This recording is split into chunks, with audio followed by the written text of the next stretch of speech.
Welcome back, guys. Let's continue. Try to find something else. We just finished the drawings of Grace. We know that Grace is special. Let's see what the objectives say. Find the missing drawing inside McCarthy's room. Did it. Piece your memory back together. Okay. The hell?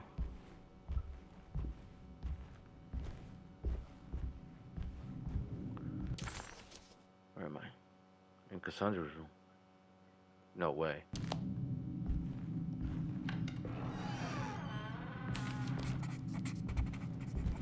He's running. Yeah, I think I'm here. This looks familiar. How am I back at the office? Jeremy's never been here.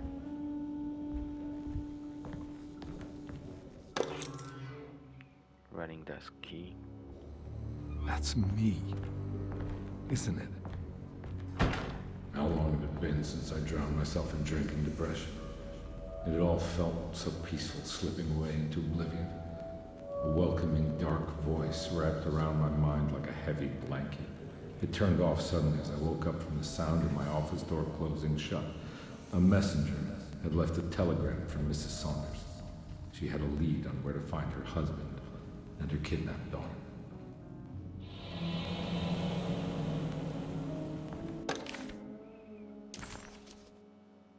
Telegram from Gabriella Saunders.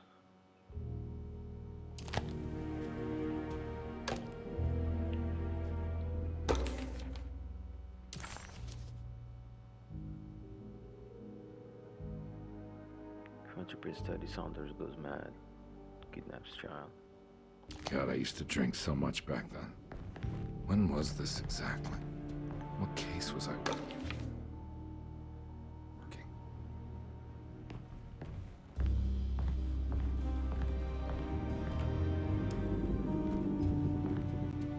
Here we go.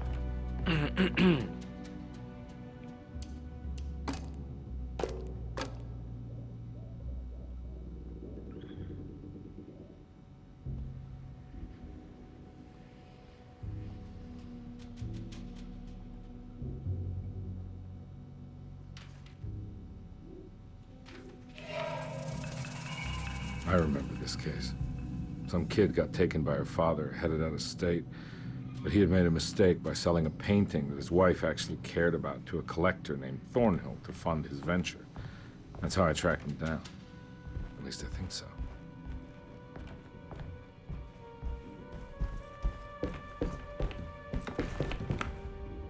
Where are you going?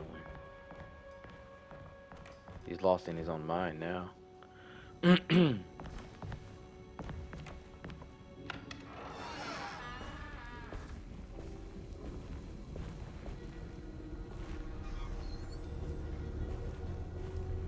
He is.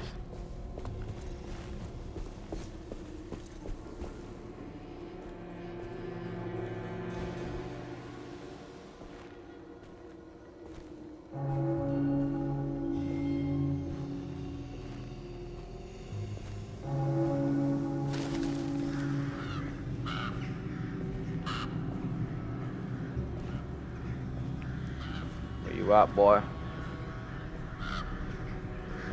You know you're coming from somewhere.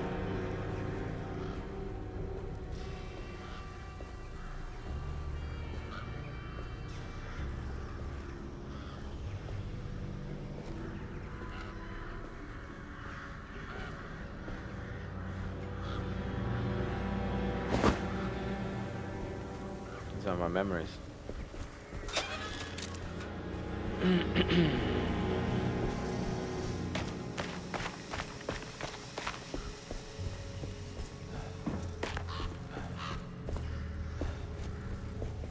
Thornhill wasn't a bad man, but he had principles keeping him from handing out information about his deals. So he needed some convincing.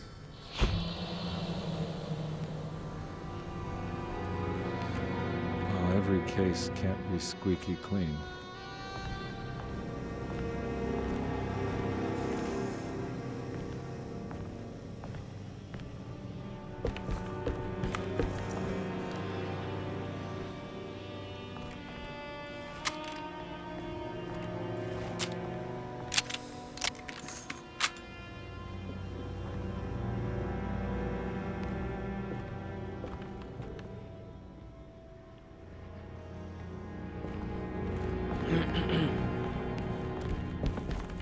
see, let's see.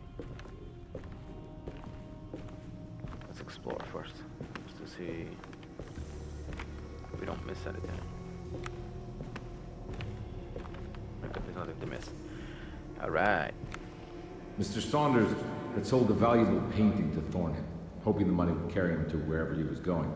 The painting, now leaning on an easel in Thornhill's bedroom, had a certain mesmerizing gloom that seemed to call out to me, telling me I was needed for something important. I felt myself falling into the painting, only being brought back by Thornhill, thrusting an address to a Hotel St. George into my hand, and asking me to get the hell out.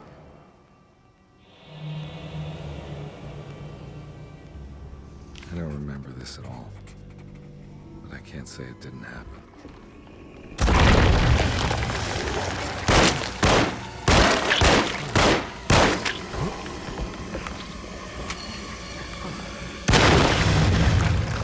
Sit the fuck down. What the hell? You guys just think you're the badass motherfuckers that you think you are? You're not, bitches.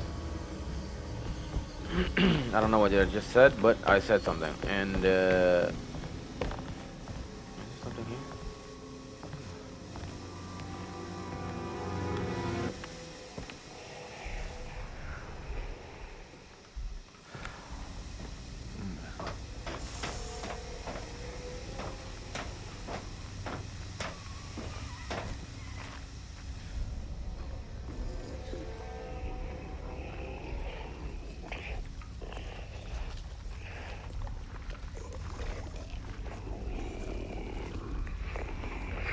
They are sleeping.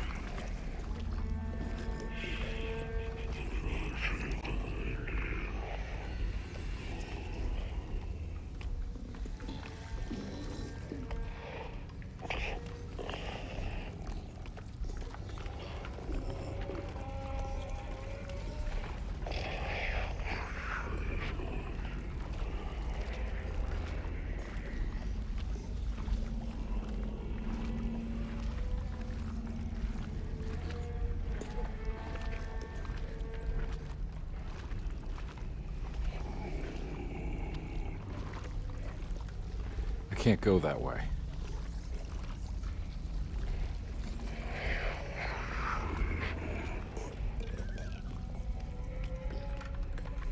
Why?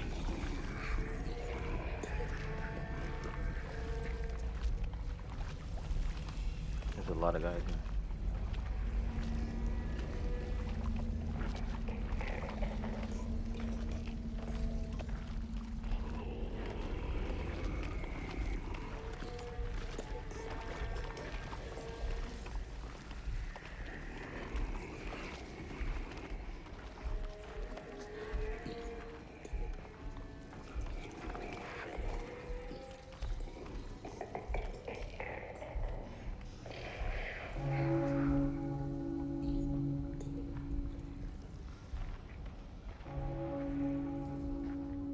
Just imagining stuff, come on.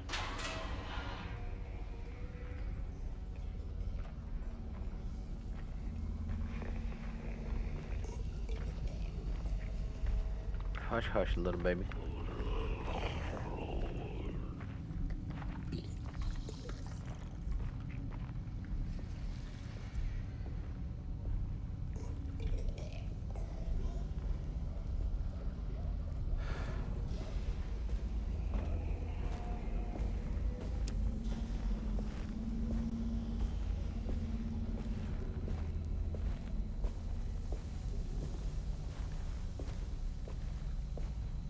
This is not going to be good.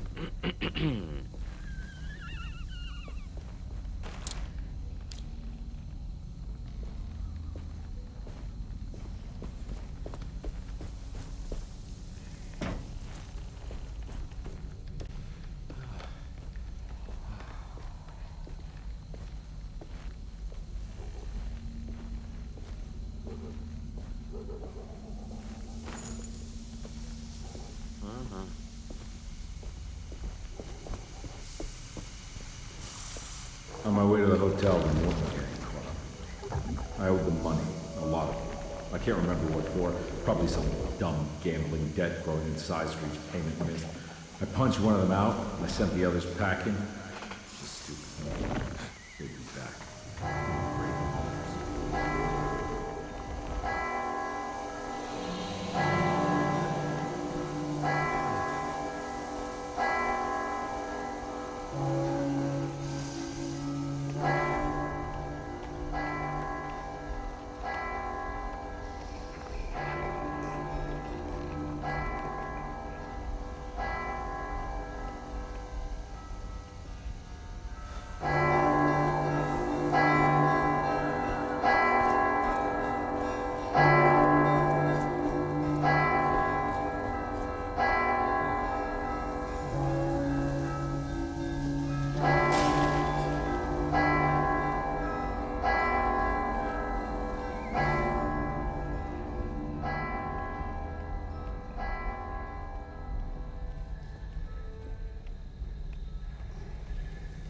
Go away, go, go, go.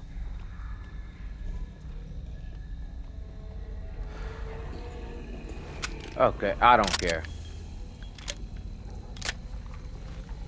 You don't move, I'll move you. Fuck off. No boy.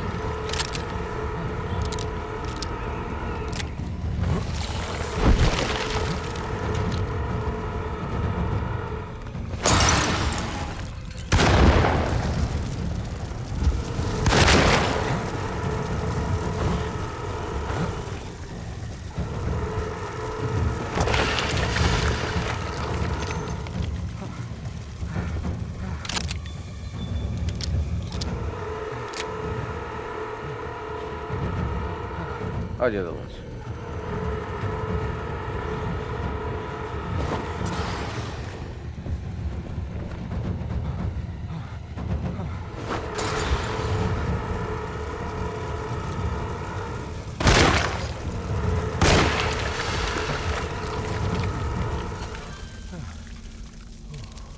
You're right.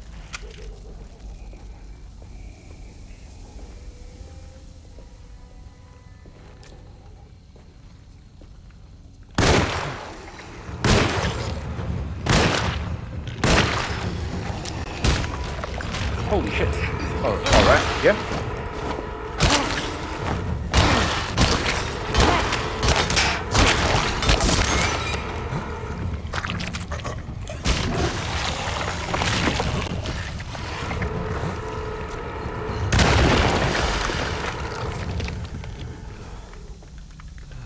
Guess what?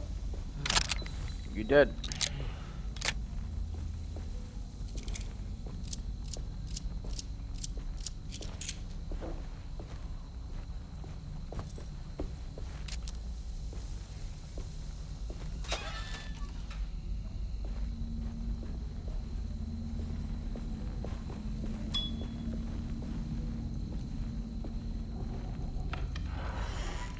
Let us see. Thank you. All right.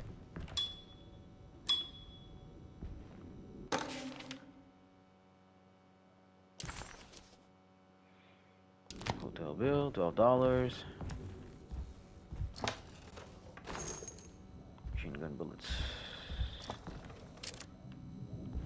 I found it. In the hotel ledger, I recognized the handwriting of the signature. Ted Stryker. It was him. I could feel it. It was the kidnapper I was hunting. I put on my knuckles and hurried up to his room.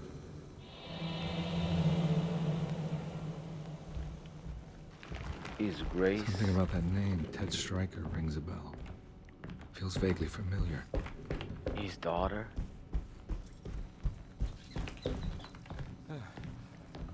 Could be.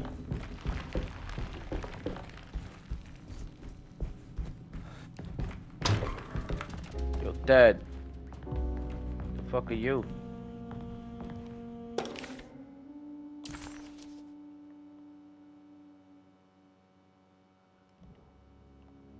Fine art gallery.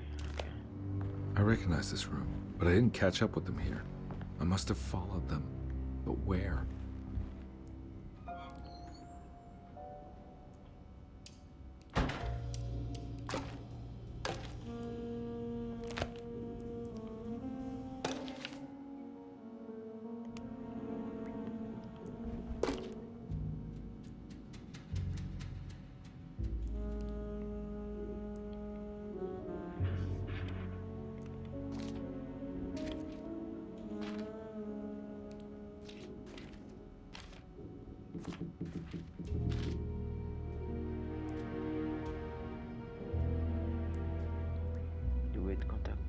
Robin.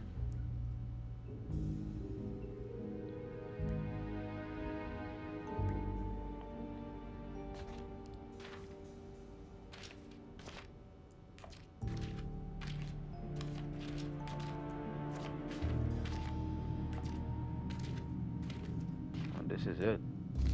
But there's something missing. Still.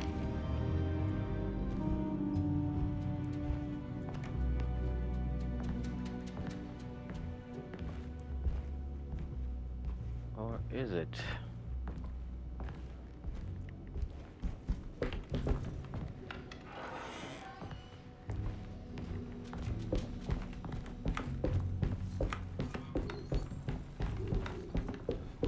Is something missing? Or did I miss something? Down there. I don't think so, but it's worth checking out.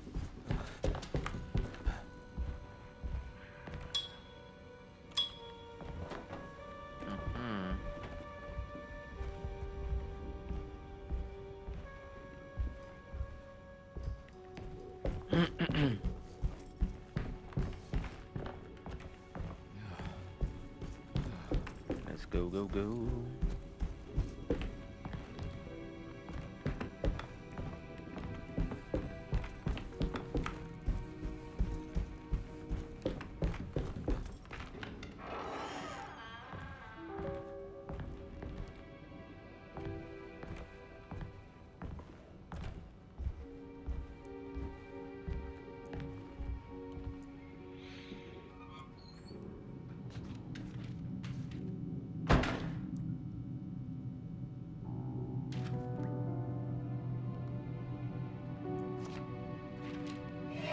That's right, he was running away, ditching his old life and marriage in New Orleans to find something better in Tallahassee. And he took his daughter with him against the will of the mother. That's why she hired me. But I stopped him. I caught up with him at the Pearl River Bridge.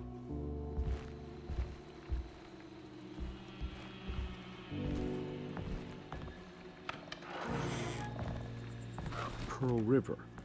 This is where I caught up with them. This is what the Dark Man wanted me to revisit. But I'm still not seeing it. What am I forgetting? The guy took his daughter to Deserto. Alright, I need this.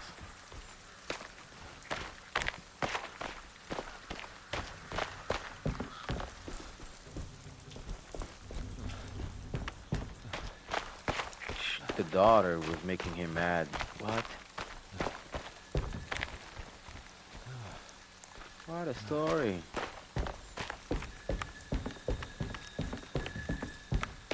That would be nice. The kid was everything in there. I knew it.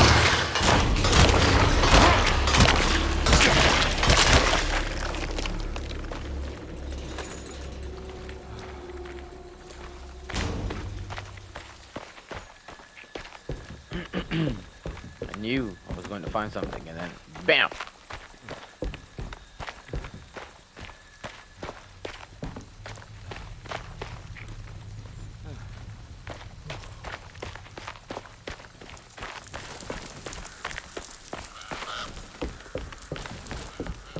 Oh no.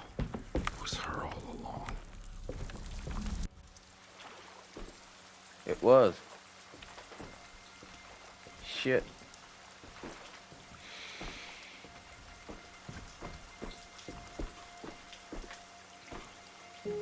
I can't believe I didn't recognize you. I looked a little different back then, I suppose. Was any of this real? How do you mean? This day, just... so much is happening. I can't... I think I've lost my head. Do you need me to apologize? I mean... I am sorry. I don't think I need to begin to explain. You're just a kid, Grace. I'm really sorry. I didn't mean for it to happen. Lies. More lies. No, really. I thought I was being a good guy by handing you over to your mother. I didn't know. I couldn't have known that she wouldn't care about you. I don't know how this works. What is this for? Some form of admission of guilt. Maybe acceptance. It's what the Dark Man wants. I guess we just watch my father die again then. You think he's alive? I know he is. He's down there, scared that he won't be able to get out. That he will drown with his daughter again. What are you saying? We gotta save him. We? Do it yourself. I'm down there with him, remember?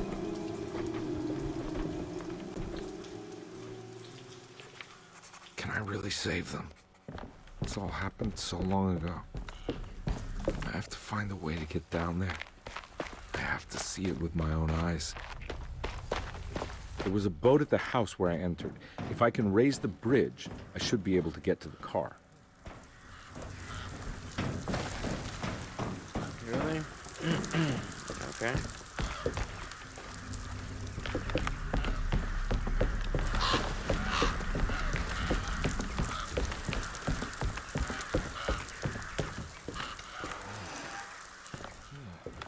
This must be where the bridge is operated.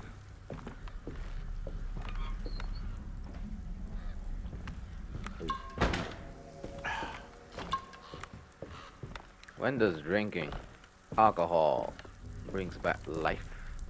You know, it's Nothing's happening. It's like something's holding it back.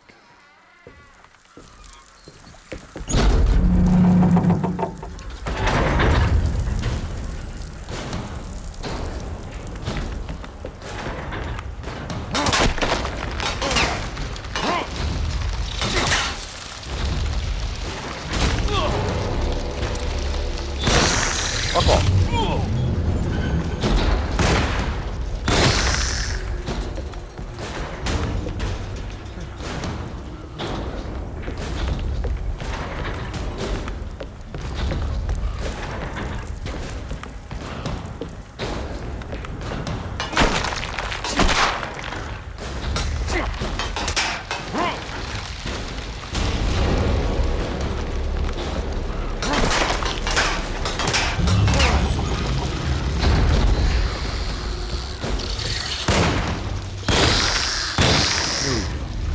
Should be able to pilot the boat.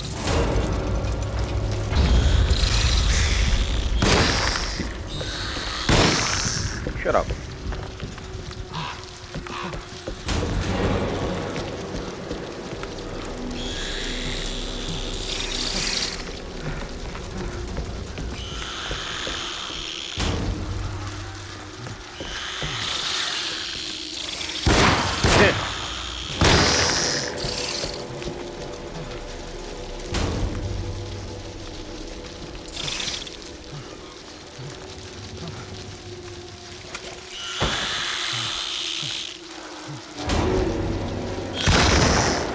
Fuck off.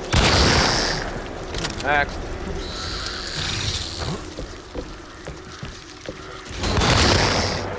What up?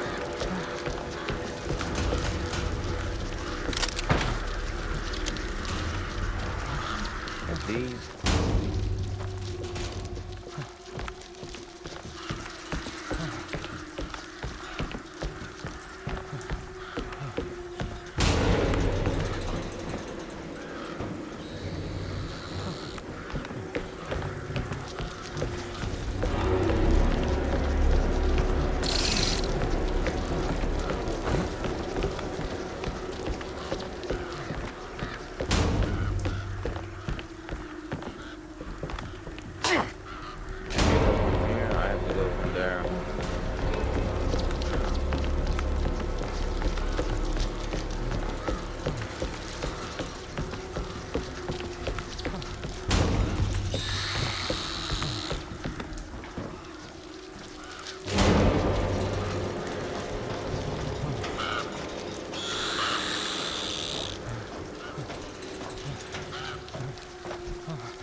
Don't hiss. The fuck? You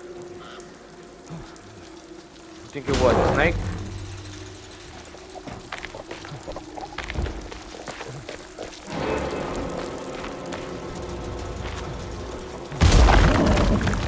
Yeah, right, boy.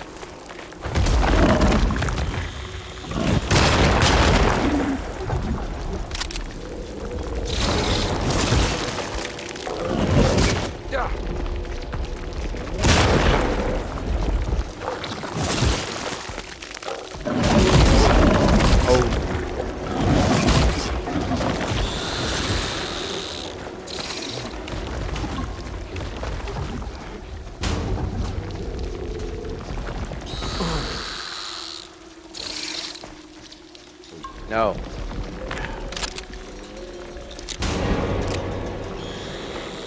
Yeah, I probably missed something because there was something at that house.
My God, Carnby. Are you okay? Don't leave me alone. What the hell have you been doing? What's going on here? Look at this mess! I'm sorry, Mrs. Thompson. Don't make me kick you out of this house. Now get out! Hag. Hey, Detective. Mr. Carnby. I'm really worried about you. I'm okay. I just need to catch my breath for a moment. This place? There are some very disturbed figures around here. And I don't think it's just the patients. I've been reading some things about how Derceto has a deranging effect on people. I think it might explain things. What? Just take it easy, okay? I'm gonna go find a way into Dr. Gray's apartment. I want to know what he's hiding. Emily, don't worry. I think I'm close. I'm gonna set everything right. Just be careful.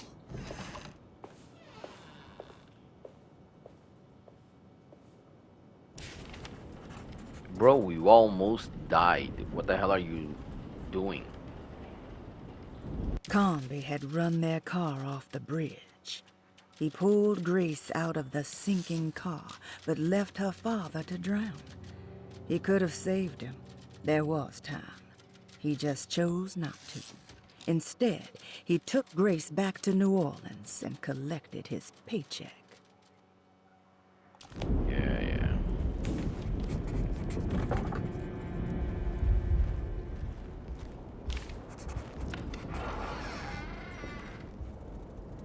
The light changed.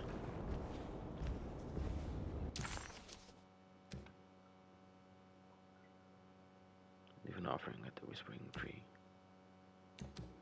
Do we have something to offer? Where is his apartment? Right there.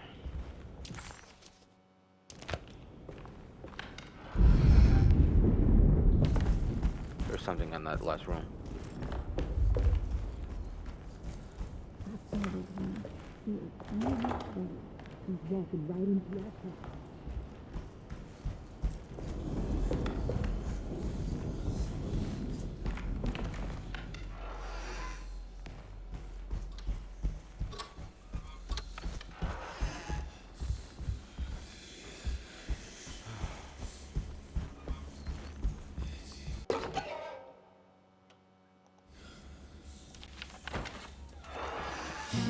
Detective, am I glad to see you. Lock the door, will you? I don't think Dr. Gray would appreciate us snooping around. What's going on here? This feels so strange.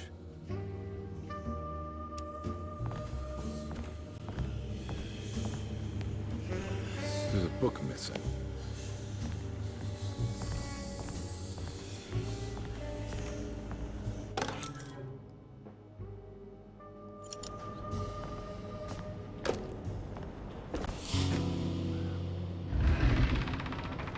What did you do? I was just rearranging the books. Well, come on, let's check it out.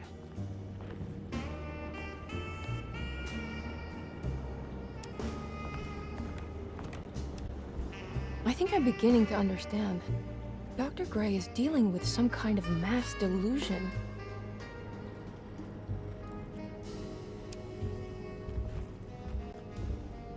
That mark on the floor looks like talisman positions, but from which direction should I look at it? Good to finally meet you, Mr. Hartwood. I'm here on the behalf of your brother Philip. You were expecting me, weren't you? Yes. You're from DeSoto, no? That's right. I just wanted to ask you a few questions to see if there is anything I can do to help you and your family. Okay. I understand you're full of imagination. You make up a lot of things. I suppose. And you obsess over them, blurring reality and fiction. Sometimes. Do you want to tell me about the Dark Man? No. No, I don't. That's all right. Perhaps there is something else you can tell me. Something you know to be made up, but you hold dear. Juan? John? Who's John? No. Juan Luis Jorge. Oh, wait there a moment. Here, take a look. Is he... Oh, he is the author. It's a magnificent book. Life-changing even. The real Juan is long dead, but I like to think of him as my friend. My most beloved friend. I see. Do you often do this? Fantasize about people you read about? No. No. Well, there is Jacob. Who is Jacob? Turn to the last page. Oh, it's a newspaper article. The prisoner of ice, Jacob van Ostad. Is he also your beloved friend? Oh, no, Doctor. Not at all. He is the fire that fights fire. Yes, I think it's clear your overstimulated imagination, this mania, needs to be tempered for you to live a normal life. I know your family calls it the Hartwood curse, but I want you to know that there is nothing supernatural about your condition. It's all inside your head. And with that, I'm very qualified to deal with. In time, you will be cured. In time. In time. Yes, in time we will exorcise all your demons, all the dark men. Yeah! Please, Mr. Hartwood, calm yourself. What happened? Oh, don't you worry your little head about it, Miss Hartwood. Your uncle and I just had our first breakthrough. Yeah, what a breakthrough.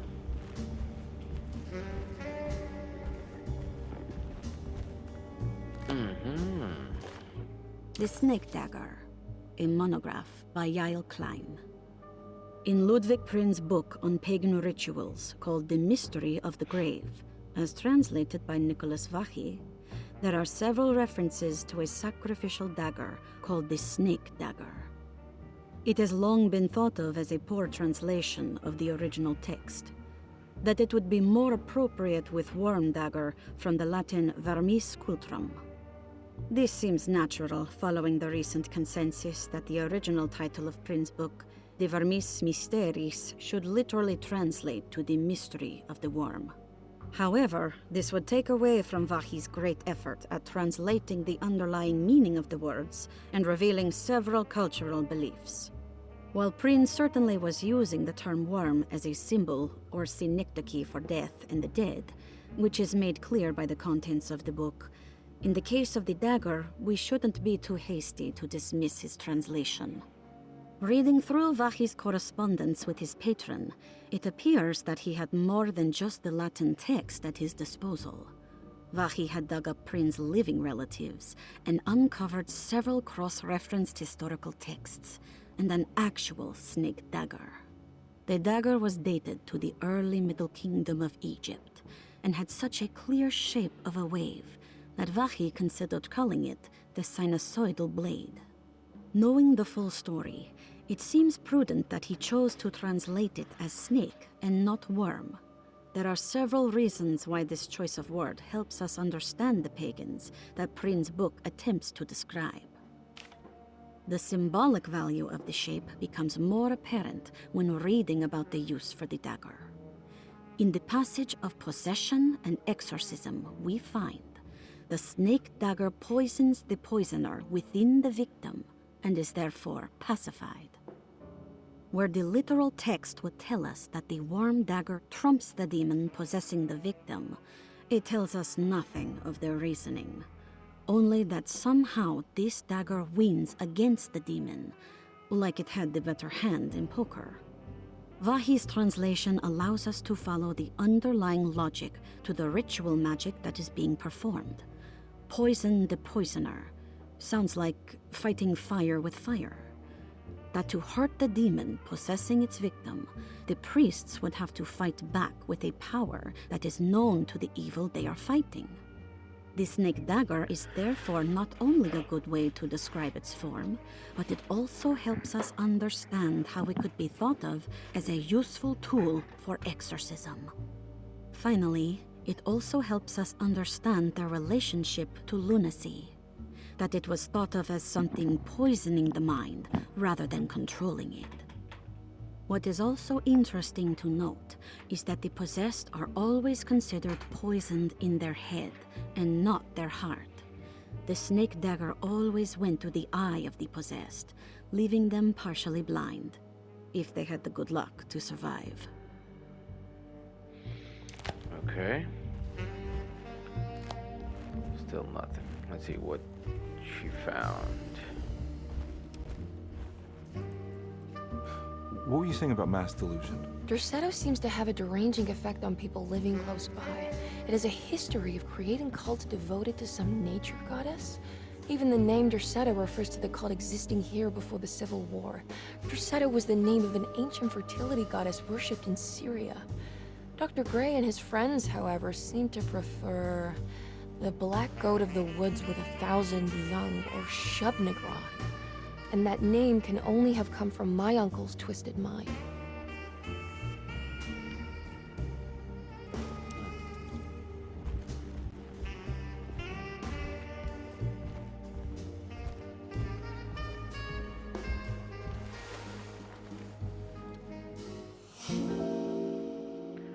Thank you.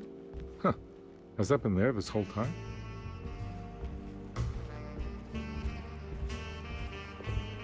Oh shit.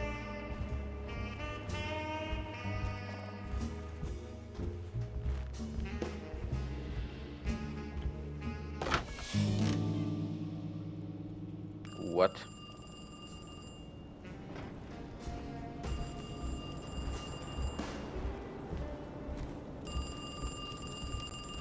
You think all of them are in this cult business? Even Jeremy? I'm not sure any of them have a choice at this point. We just need to find a way to stop all of this.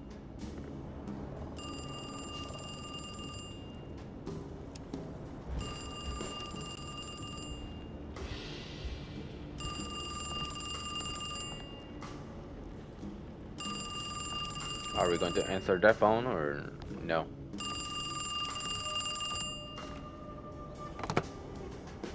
Hello? Detective Conby? Who is this? Jeremy? Jeremy is with the Dark Man. You can't save him.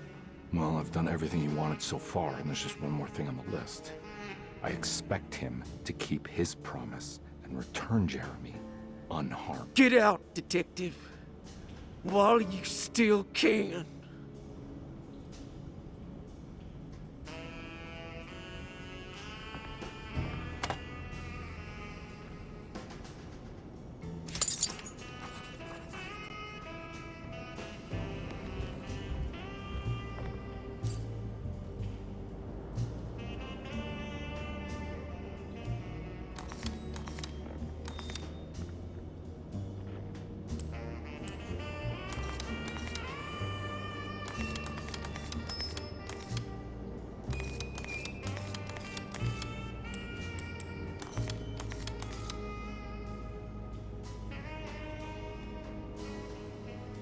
You can investigate, but how? How? Does he have anything here? No.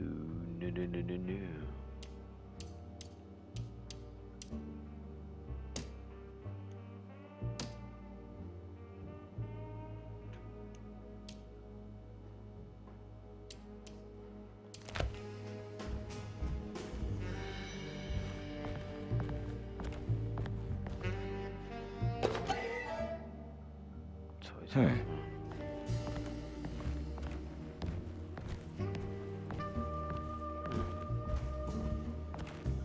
What is it?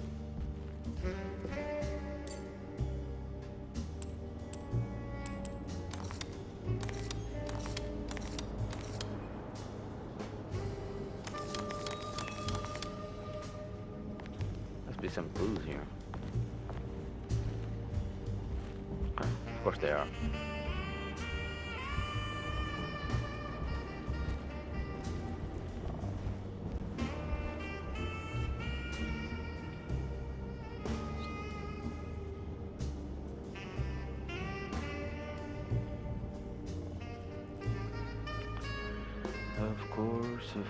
Of course.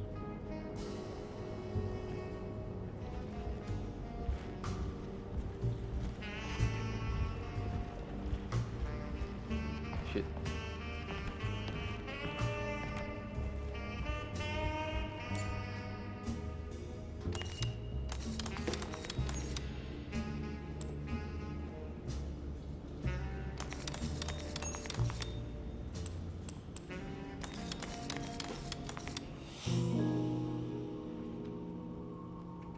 Yeah, I got it.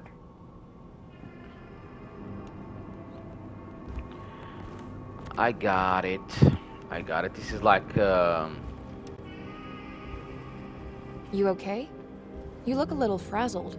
Just stupid telephone. I know. I tried calling the police earlier. The telephone is completely dead. It's not... Yeah, no, the telephone isn't working.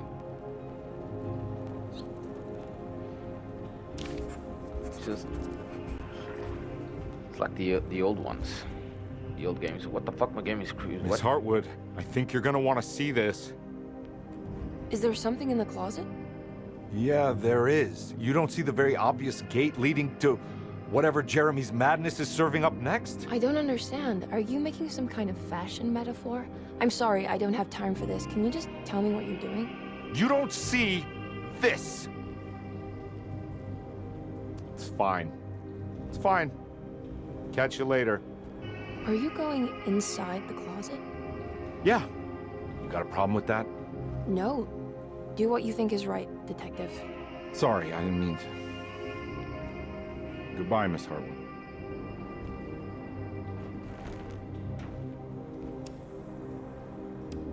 The talisman lets us see things. The others don't see. We're in a boat. With snow.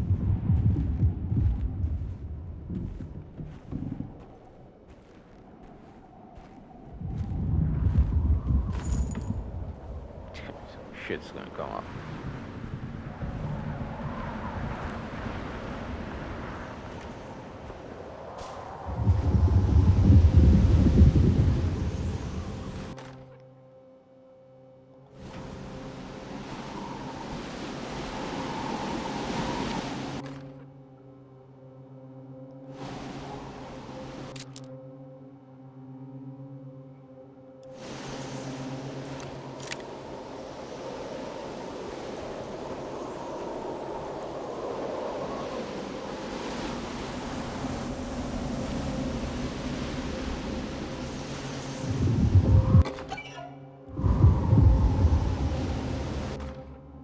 found the ancient stellarium perched on a cliff facing the Arctic Ocean after a day of sailing due north of the Eskimo encampment. Jacob van Oostad was our most keen member of the expedition. He had been chasing down the source of a peculiar type of crystallized metal present in several sacred items among the natives on the northeast coast of Greenland. The site was a remarkable find for any explorer, and we were all enraptured in our search for enlightenment and meaning. The surviving architecture seemed almost unearthly in origin and astonishingly sophisticated. The metal Jacob was searching for was abundant, almost ubiquitous. We were so taken by our find that we were surprised by the sun falling below the horizon. As we quickly picked up our gear, ready to head back to our camp, Jacob van Oostad declared that he wanted to stay. He was adamant. We begged him to reconsider. The night would be getting colder by the hour, and we feared for all our safety. Jacob refused, threatening us with violence if we wouldn't leave him alone. As the snowfall turned heavier, we left him there on his own. The next day, the weather became worse, and we had to spend hours enforcing our shelter as our tents became increasingly useless. The group had written off Jacob, thinking he must be dead. I had an urge to make one final attempt to save him, so I headed out as darkness fell with a handful of flares and headed toward the coast and up the climb towards the stellarium. That's when I saw him, transfixed by a burning sky, that celestial lantern. Jacob keeled over and let out a painful shriek that struck me with such fear and pity. He was crying in agony, for the cold weather had ravaged his flesh. I called out to him, and he turned to face me. His vacant stare held me in place like a needle through a butterfly, and he said, "You must leave now, Herr Stern. Go, and never come back." And so I left. Yeah, you did good, boy.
What the hell?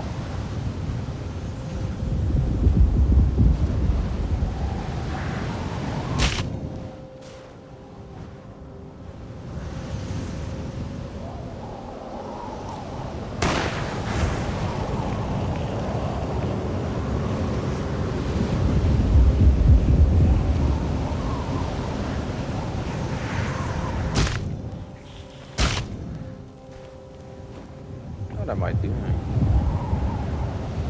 the hell do we have to go? There's no map here. Disheartened by his failure to make Emily understand what he was doing, Detective Conby actually felt better seeing the frozen hell before him. There was a finality to it. Its clear symbolic opposite to the dark man's desert made him realize this was the end. Soon, it would all be over.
I'm inside the ice.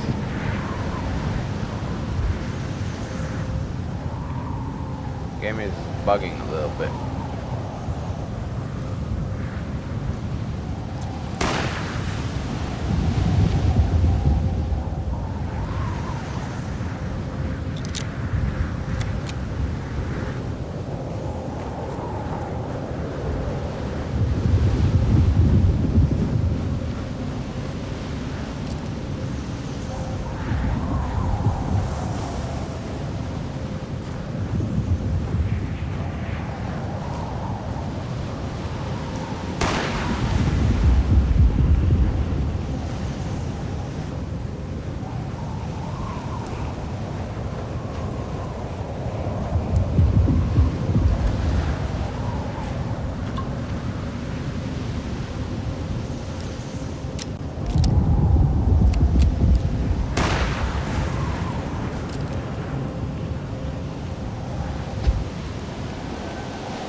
There we go. Got it.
Okay guys, we're gonna stay right here and then we'll continue.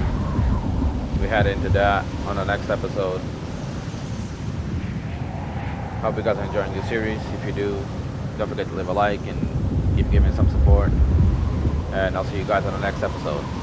Peace.